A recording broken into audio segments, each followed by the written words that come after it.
Oi pessoal, tudo bem com vocês? Sejam bem-vindos a mais um vídeo aqui no Léguas e Letras e hoje nós vamos conversar um pouquinho sobre O Pequeno Príncipe, do autor francês Antoine de Saint-Exupéry. Esse livro aqui dispensa apresentações, eu acredito que muitos de vocês, se não todos, devem conhecer O Pequeno Príncipe, talvez já tenham lido essa obra.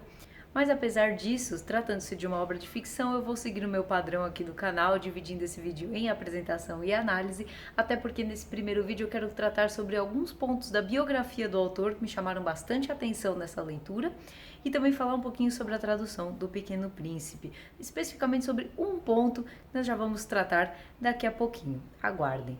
Bem, o Antoine ele nasceu no ano de 1900 na cidade de Lyon. Ele escreveu diversos outros livros, mas a grande celebridade veio com O Pequeno Príncipe, que se tornou um grande clássico.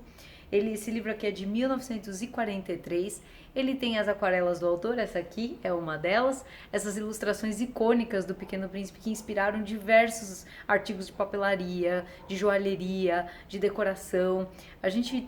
O Pequeno Príncipe já faz parte até da nossa cultura pop. E apesar de ele ser um livro escrito para crianças, ele também pode ser lido por adultos. E na verdade eu acredito que ele deva ser lido por adultos. Se você leu O Pequeno Príncipe quando era muito mais jovem, eu recomendo que você refaça essa leitura agora, porque na verdade os livros são sempre assim, né? Toda vez que a gente faz uma releitura, o nosso novo eu tem novas interpretações, entende coisas diferentes, vê mensagens que não tinha visto antes. Então a releitura sempre é uma coisa boa de ser feita. Mas no caso do Pequeno Príncipe em especial, eu acho que ela é muito legal e até uma releitura periódica seria recomendada. Porque esse livro tem várias pequenas mensagens que ao longo da nossa vida vão sendo interpretadas de formas diferentes. Eu acho muito legal. Essa leitura que foi feita em conjunto no nosso Clube do Livro. E vejam que legal, e alguns pontos, eu vou tratar isso mais no vídeo de análise, cada um teve uma visão completamente diferente sobre uma determinada cena. Então vejam que livro rico. Ele sendo uma novela escrita para crianças, tem toda essa possibilidade de interpretações e de mensagens mesmo para serem absorvidas por nós adultos. O autor, então, ele era fascinado por aviação, ele trabalhou ativamente na implantação das rotas de correio aéreo, ele pilotou aviões também durante a Segunda Guerra Mundial. Ele pilotou aviões na Força Aérea Francesa e vejam que curioso. O personagem principal desse livro, ele vai começar a história estando perdido no deserto porque seu avião caiu no meio do deserto. E o próprio Antoine sofreu um acidente desse tipo, ficando lá no deserto, na África, por vários dias. Então, provavelmente isso foi um aspecto autobiográfico que ele inseriu aqui, né, nessa história. E ele veio a falecer também em um acidente aéreo na Córcega, na região da Córcega, o avião dele caiu no mar, no ano de 1944. E um aspecto bem interessante sobre a morte do Antoine é que seu corpo nunca foi encontrado, mas pescadores na década de 90, salvo engano, encontraram uma pulseira com seu nome lá no mar, né, no meio de uma pescaria. E por isso foi possível encontrar os restos, os destroços do avião. Então vejam que interessante, né, a história, o mistério que envolve a morte do Antoine. Vou deixar aqui na descrição do vídeo uma matéria sobre esses pescadores, essa pulseira que foi encontrada para vocês, para caso vocês tenham curiosidade de saber um pouco mais sobre a vida dele. Esse livro aqui, como eu já comentei, ele é uma novela, então ele é algo entre um romance e um conto. Tem um pouco mais, ele é um pouco mais longo do que um conto, mas não chega a ser um romance. Ele tem um ritmo mais acelerado e tem uma certa pluralidade dramática. Isso porque em O Pequeno Príncipe, presente e passado são contados de forma alternada. A gente não tem uma história linear. Ele vai contar um pouquinho da história dele, do príncipe, né, antes dele chegar na Terra. Essa edição, como eu comentei, é da LPM Pocket. Você tem diversas edições à disposição. O Pequeno Príncipe, como eu disse, já faz parte da nossa cultura pop.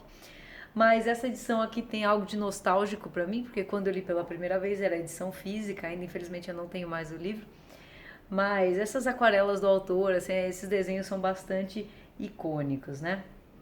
E falando em edições do Pequeno Príncipe, aqui que eu gostaria de falar um pouco sobre a tradução. Atualmente você tem diversas opções de edições do Pequeno Príncipe nas mais diversas editoras. E saiu uma edição de luxo muito bonita, eu vou deixar a capa aqui pra vocês. Ela é capa dura, é grande, toda brilhante, é uma coisa assim maravilhosa. E eu fiquei até com vontade de comprar essa edição e fui ler os comentários ali na Amazon. E aí eu percebi que todo mundo estava revoltado por causa de uma questão da tradução. Nessa edição de luxo, a palavra cativar, que é icônica, né? Nesse livro, ela foi trocada pela palavra conquistar. E todo mundo falando, nossa, mas qual o problema com cativar? Qual que é o problema? Naquele diálogo que o Pequeno Príncipe vai ter com a raposa, que ela vai dizer que conhece, mas ainda a pessoa ainda não a cativou, né? Então essa coisa do cativar foi trocado por conquistar e realmente o pessoal ficou assim desconsolado, ficou todo mundo muito mal. E aí fiquei curiosa, né, claro, e eu fui buscar na edição original para ver qual que era a palavra. Então a palavra em francês que é utilizada no original é apprivoiser. Vou deixar aqui a palavra aqui para vocês verem. E não contente, peguei um dicionário de francês e falei, não, vamos procurar e ver qual que é o problema, qual que é realmente o significado e vamos desvendar esse mistério. Esse dicionário aqui é um Larousse francês, para não ter problema, né? Francês mesmo. E numa tradução livre, o apprivoiser significa tornar um animal menos selvagem ou deixar alguém mais sociável, mais dócil. Então vejam que é meio que um domesticar praticamente, assim, entre aspas, né? E aqui no OAS, no nosso dicionário de português, cativar significa tornar-se cativo, prender-se física ou moralmente, sujeitar-se. E quando o Pequeno Príncipe pergunta no original, né? E aqui também na nossa tradução, o que significa o cativar, o conquistar, o apprivoiser? A raposa diz que é criar vínculos, no francês créer des liens, vou deixar aqui também a frase. Então o criar vínculos, vejam que está relacionado com esse prender-se físico ou moralmente.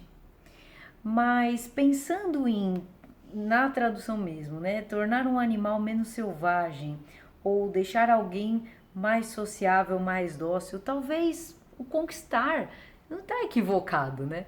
E aí eu acho que a questão que fica aqui pra gente analisar eu queria saber a opinião de vocês, é claro, se vocês acham que isso é um problema, assim, se a gente deve se apegar à tradução, a uma determinada tradução, a uma palavra em especial, né, se isso é necessário, se a gente deve celebrar as diferentes formas de interpretar uma língua. Porque uma tradução é também uma visão. Não é tão simples assim fazer uma tradução, né? E, assim, será que existe algo de cultural numa tradução assim célebre? E eu trago um outro exemplo para vocês. E aí, o conquistar, nessa minha versão aqui, está o cativar. Então eu não estranhei, li normal como foi sempre, né? A coisa do nostálgico, aquela coisa. Mais um outro exemplo. Recentemente, a editora 34 lançou uma nova versão do Anna Karenina, uma nova tradução, de um tradutor muito conhecido também do russo, tradução direta do russo. E antes, eu li uma edição da Companhia das Letras. E na edição da Companhia das Letras, um dos personagens se chama Lievin. E na edição da 34 ele chama Liovin. Quando eu vi que Lievin virou Liovin, eu estranhei completamente. Era um nome. Então, assim, eu sinto que eu também tenho um pouco desse apego, sabe? Eu quis trazer esse outro exemplo para vocês verem que essas coisas acontecem nos mais diversos livros. E acho que vocês devem ter outros infinitos exemplos aí de traduções diferentes que trocaram palavras muito icônicas mesmo da obra, né? Então, trocar Lieve por Liovin, se eu pegar para ler agora a edição da 34, eu acho que eu vou estranhar.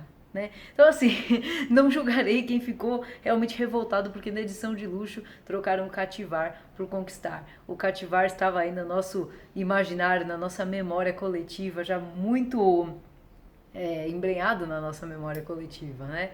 Enfim, gostaria de saber a opinião de vocês, o que vocês acham sobre essas questões de tradução e se pra você é cativar ou é conquistar. Deixe aqui seus comentários, por favor. Então, muito bem, falando sobre a narrativa, como eu já tinha comentado, esse narrador que vai contar a história em primeira pessoa, ele é um piloto de avião que sofre um acidente e se perde no deserto.